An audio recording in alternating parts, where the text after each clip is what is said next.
Selanjutnya saya akan membahas the security guard atau JWT filter. Karena metode terlalu panjang, saya akan langsung saja buka dari codingannya.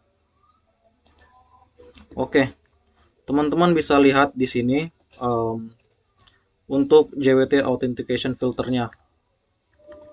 Nah, setelah kita tadi punya alatnya JWT utils, sekarang kita punya subpamnya. Inilah JWT authentication filter. Kelas ini bakalan nge-extend once per request filter. Artinya, bakalan ngejamin pengecekan dilakukan satu kali untuk setiap request yang masuk. Oke, kita cek sekarang untuk metodenya. Di bagian do filter internal. Nah, di sini kita bakalan ngecek apakah request tersebut membawa header authorization yang diawali dengan kata bearer. Kalau nggak ada, dia bakalan nge-skip dan nganggap tamu nggak diundang. Tapi kalau ada, dia bakalan ambil tokennya. Oke, selanjutnya kita akan panggil JWT Tools tadi untuk membongkar token dan mengambil username-nya. Jika dicek username-nya dan username belum login, kita cek di database via user detail service. Oke. Nah, jika JWT Utils bilang tadi tokennya valid, disinilah keajaiban terjadi. Security context holder dot get context set authentication. Di sini bakalan ngebuat objek authentication token bakalan simpan ke security context holder. Bahasa manusianya, kita teriak tuh ke Spring Boot, hey orang ini valid. Kalau sudah dicek gelangnya, izinkan dia masuk. Jadi setiap baris ini dieksekusi, user tersebut dianggap boleh masuk login ke sistem.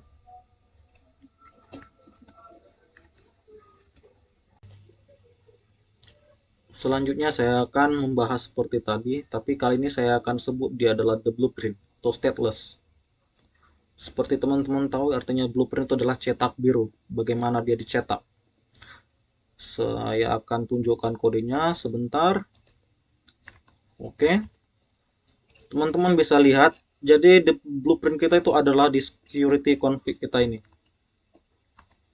Oke. Tadi kita udah punya alat JWT utils. Terus kita udah punya subpam JWT authentication filter.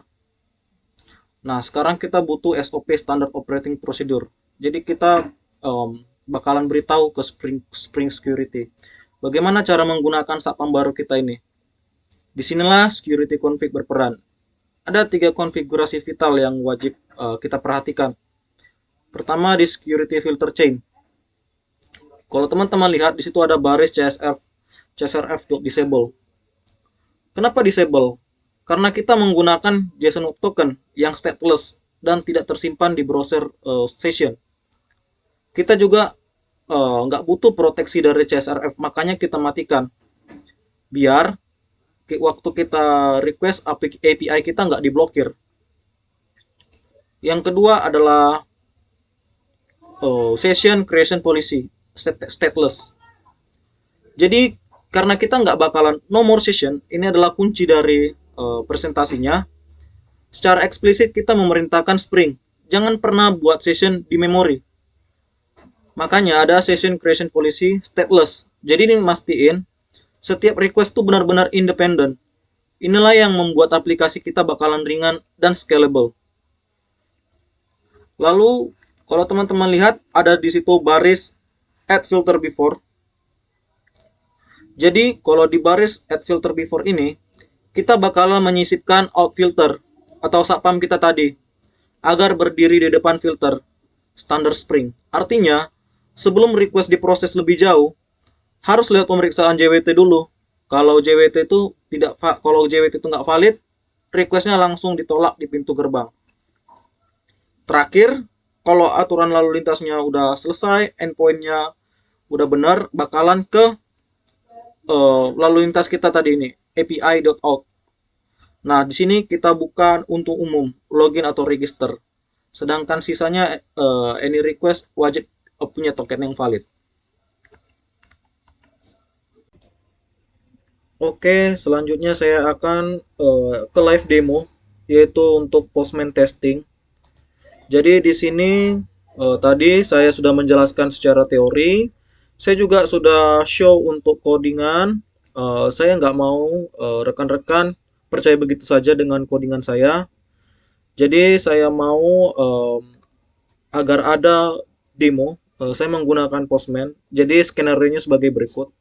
Jadi kita akan register untuk user baru. Setelah melakukan register, kita akan login. Tentunya kita berharap agar mendapatkan token dari JWT tersebut. Terus setelah terproteksi, kita tes apakah token itu valid. Kita tes juga dengan tanpa token. Harapannya gagal. Oke, langsung saja kita melakukan pengetesan.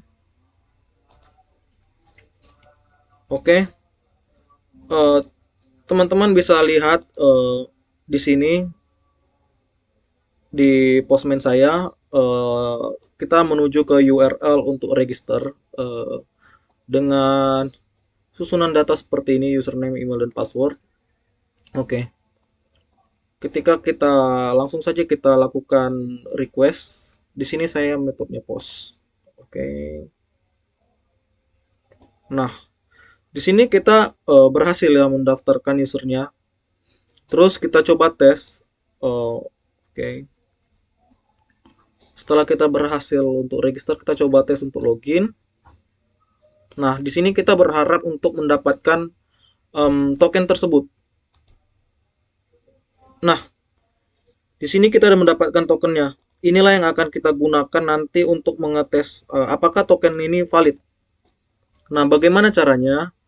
Uh, Oke, di sini saya akan tes. Perhatikan kita tadi di codingan kita menggunakan bearer token. Oke, kita masukkan tokennya. Nah, lalu kita tekan request, send. Nah, di sini berarti token kita itu valid. Sewaktu kita jalankan URL ini, token kita itu valid. Kalau misalnya itu sudah terproteksi. Coba kita tes hapus aja salah satu. Nah, pasti itu akan gagal atau apalagi kosong. Satu aja dia salah, dia akan gagal. Makanya ketika kita menggunakan token ini yang sudah terproteksi, yang sudah di-generate tadi, dan ini teman-teman ingat ya, eh, berlaku selama 30 menit. Jadi jika 30 menit ke depan kita menggunakan token ini akan kadaluarsa. Oke, teman-teman bisa lihat ya tadi di slide sebelumnya kita melakukan pengetesan. Nah, di sini saya hanya memberikan untuk pro tip untuk security in production. Nah, teman-teman ingat di demo tadi URL yang saya pakai itu masih menggunakan HTTP localhost. Itu untuk fase development di laptop saya sendiri. Itu aman dan wajar. Tapi kalau kita nanti untuk live server, penggunaan HTTP, SSL, dan TLS itu adalah harga mati, non-negotiable. Kenapa? Ingat, JW itu bearer token. Siapapun yang memegang token itu, dia adalah rajanya. Jika kalian mengirim token lewat HTTP, biasanya di jaringan publik itu, atau misalnya kayak cafe, atau yang lain yang publik, hacker bisa dengan mudah melakukan sniffing, mencuri token itu di tengah jalan, kemudian membajak akun user kalian. Jadi, HTTP itu boleh untuk digunakan untuk belajar, tapi untuk live, untuk dunia nyata, kita menggunakan HTTPS. Enkripsi jalur distribusinya agar gelang VIP atau JWT kita itu tidak dicopot di jalan. Sebagai penutup, seluruh materi dan implementasi yang saya bahas serta demokan hari ini dibangun berdasarkan beberapa referensi utama berikut.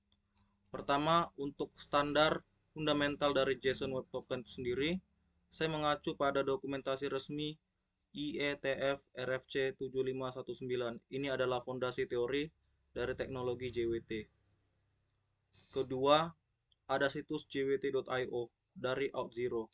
Situs ini sangat saya rekomendasikan karena tidak hanya berisi pengenalan JWT, tapi juga menyediakan debugger interaktif. Debugger ini sangat berguna saat kita ingin membedah token untuk melihat header dan payloadnya secara langsung, seperti yang kita bahas di anatomi JWT tadi. Lalu untuk sisi implementasi, teknis di Spring Boot, saya merujuk langsung pada dokumentasi resmi Spring Security, khususnya untuk penerapan arsitektur stateless serta repositori dari GitHub dari library JJWT yang kita gunakan dikonfigurasikan dependensi Maven tadi. Sekian presentasi dari saya mengenai implementasi JWT di Spring Boot. Terima kasih atas perhatiannya.